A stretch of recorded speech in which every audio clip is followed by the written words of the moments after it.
Blonde Finnish ladies are not a common sight in the streets of Byker.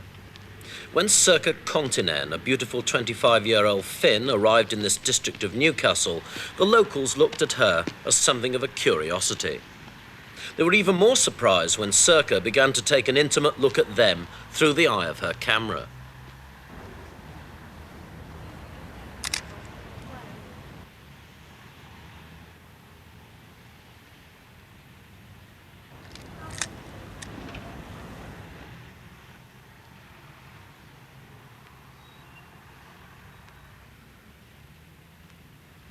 Sirkka's a professional photographer, good enough perhaps to earn a living anywhere in the world. But she chose the delights of Byker to capture in her lens. Byker, like Coronation Street perhaps, is a reminder of provincial working-class northern life. To others, to those who live here, it may also be a symbol of northern unemployment and poverty. Well, Sirkka, the middle-class Finnish girl, came up here to Byker and she fell in love with the lot. Well, the first things that attracted me to it were the streets, going all the way down the hill, and the view, the whole panorama of Newcastle, the people. What is there about the people that you find so attractive? Well, they're all very genuine, very extroverted. Used to go to the Byker bathhouse. The public bathhouse? Yeah, it's all right. You like that?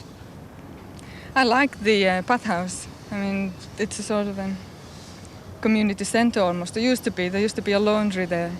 Sort of, if you did your washing by hand. That's changed now, but the hot baths are still there.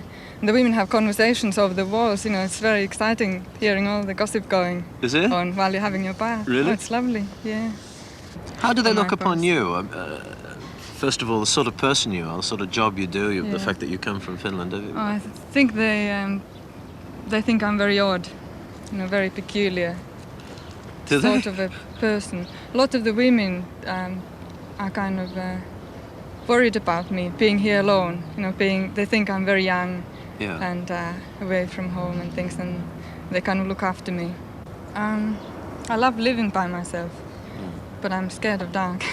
You're scared of the dark? Not scared here. I'm never scared when I'm in Byker. Why? Because I feel it's a very gentle place. I know most people, at least by sight, if not otherwise. A gentle place? I feel very secure here. Gentle would seem to be a strange word to use for a place like this. Well, it's strange only to people who have strong prejudices about Byker. Nobody who actually lives here would say that it's anything but gentle. Sirkka's love for Byker and the people who live here has resulted in a remarkable collection of photographs. Remarkable because they may be the only detailed record future generations may have of what this community was really like. For soon after Sirkka came here nearly 5 years ago, old Byker began to die.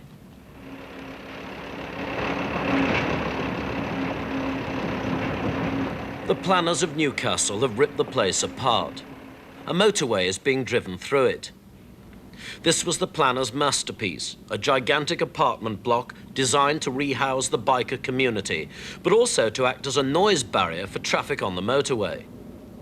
Not all in Byker are inspired by its appearance. They've nicknamed it the Berlin Wall, or the Wailing Wall is favoured by some others. The planners intend to redevelop the whole of Byker. The terraced houses will disappear. The people will live in clean, new little boxes with every modern convenience. But people like Sirkka fear the redevelopment will destroy Byker's community spirit.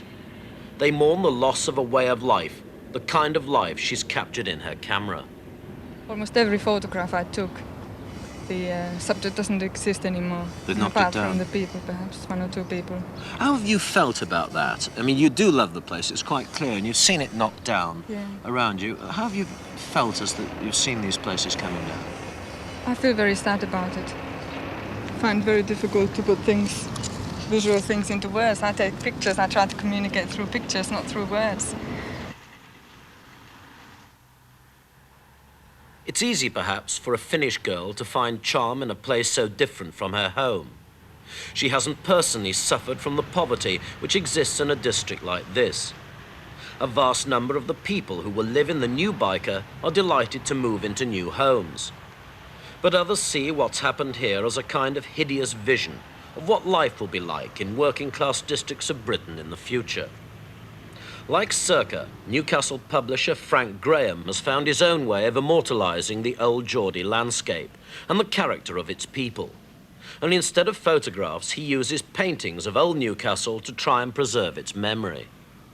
When we did the paintings, we decided that every one of them should contain at least one well-known local type or local character from Newcastle. The idea being that we were not only fighting for the preservation of buildings, but also for the whole local culture. The things go together. For example, the 3 cottages at the bottom of Percy Street, architecturally of no importance whatsoever, but they were a feature of the town. And once you see that painting, you realise that we've lost something, particularly if you look at the building that replaces them. And in front of them, we put a genuine Newcastle character at work.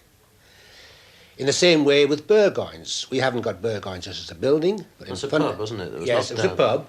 But in addition, we put in front of it a local character, hot chestnut, selling chestnuts. Right through, we've emphasised the fact that it's not only buildings, but it's people. Newcastle is a provincial city with buildings of character and a people of character.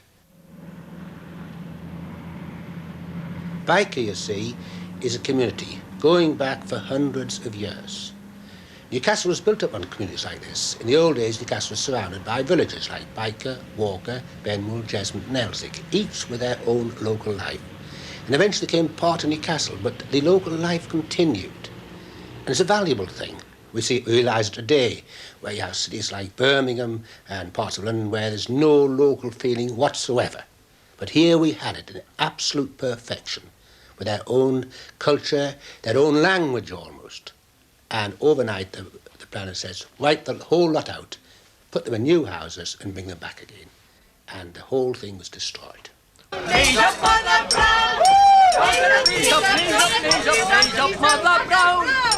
It's the loss of a lifestyle which Frank and Sirkka mourn. The guts of the people come from districts like this. There's no television set in the pub, no demand for a plush lounge or a cocktail bar, and the entertainment's homegrown. There's a Bible in the stack for The Geordie's cockiness, his pride, his humour, the whole hodgepodge of ingredients which make up the man were spawned in places like this Byker pub.